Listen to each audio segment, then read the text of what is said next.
Qu'est-ce que vous faites là? Le conf... Bah non. Ah, non, j'ai senti le coup venir. Du coup, je me suis barré à Hawaï tranquille, histoire de profiter.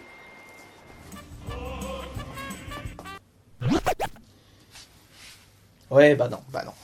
Je suis resté. Du coup, petite vidéo. Générique.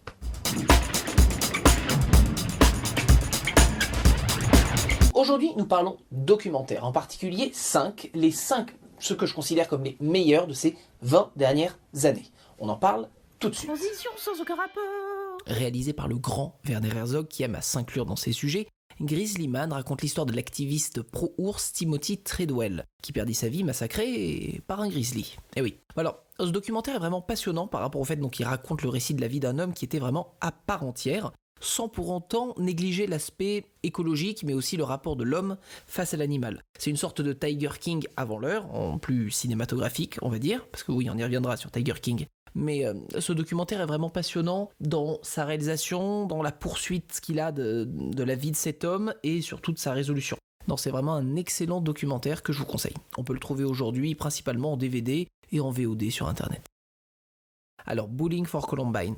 Suite à la tuerie de Columbine, je crois que c'est la première tuerie majeure, enfin au moins médiatisée des États-Unis, Michael Moore, le célèbre activiste, revient dans sa ville natale, puisque ça s'est passé pas loin de chez lui, lieu du crime, et il en profite pour prendre le pouls de tous les États-Unis d'Amérique et leur rapport aux armes. Alors c'est un documentaire impressionnant, non pas uniquement par rapport à la tuerie qui a eu lieu, mais aussi par rapport à l'histoire des États-Unis. Franchement, bon oui, il y a un petit côté fourre-tout, mais c'est principalement sur la culture américaine. Ce qui fait que Bowling for Columbine est vraiment un truc passionnant, qui s'intéresse à nos amis outre-Atlantique, que je vous conseille chaudement, parce que c'est vraiment drôle, instructif, un peu flippant aussi, mais il y a tout dedans. C'est une des rares fois où le terme fourre-tout a quelque chose de positif, en fait, en gros. Alors vous pouvez le voir aujourd'hui en DVD et en VOD, je pense.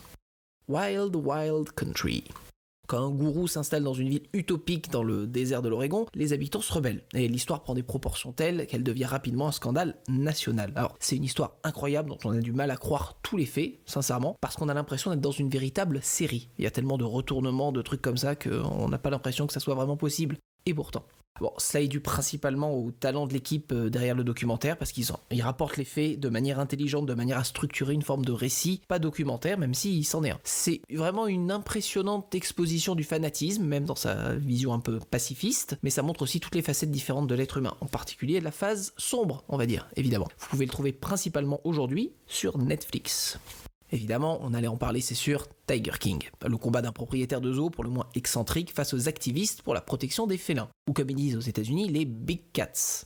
Oui, c'est le nom technique, les Big Cats. Bon, c'est l'un des documentaires les plus hors sujet qui m'ait été donné de voir. Vous y trouverez tout, mais surtout notre héros, notez bien les guillemets, un redneck homosexuel égocentrique flamboyant, qui est très très impressionnant. Bon, c'est une histoire d'animaux, de crimes, de meurtres et de contrôle, et c'est encore une fois totalement hors sujet, mais totalement vrai aussi. C'est le documentaire du confinement et l'un des documentaires, si ce n'est le documentaire le plus vu de Netflix, je crois bien. Et franchement, il faut le voir parce que déjà, c'est littéralement le cas où il faut dire l'expression il faut le voir pour le croire. C'est vraiment ce dont il est question là. C'est très drôle et très pathétique aussi. Voilà. Mais c'est un excellent documentaire que vous pouvez voir uniquement sur Netflix. Et à la première place, The Jinx. Alors, The Jinx, qui est sorti sur HBO à la base, raconte l'histoire de Robert Durst, qui est millionnaire. Bon, son histoire est pas très compliquée, c'est juste qu'il y a énormément de morts autour de lui. Alors en fait, le documentaire va se mettre juste à suivre la vie de ce mec, mais là où ce documentaire se démarque un peu des autres, c'est que le mec apprend qu'on fait un documentaire sur lui, et se dit, bah écoutez les gars, si vous voulez, j'y participe.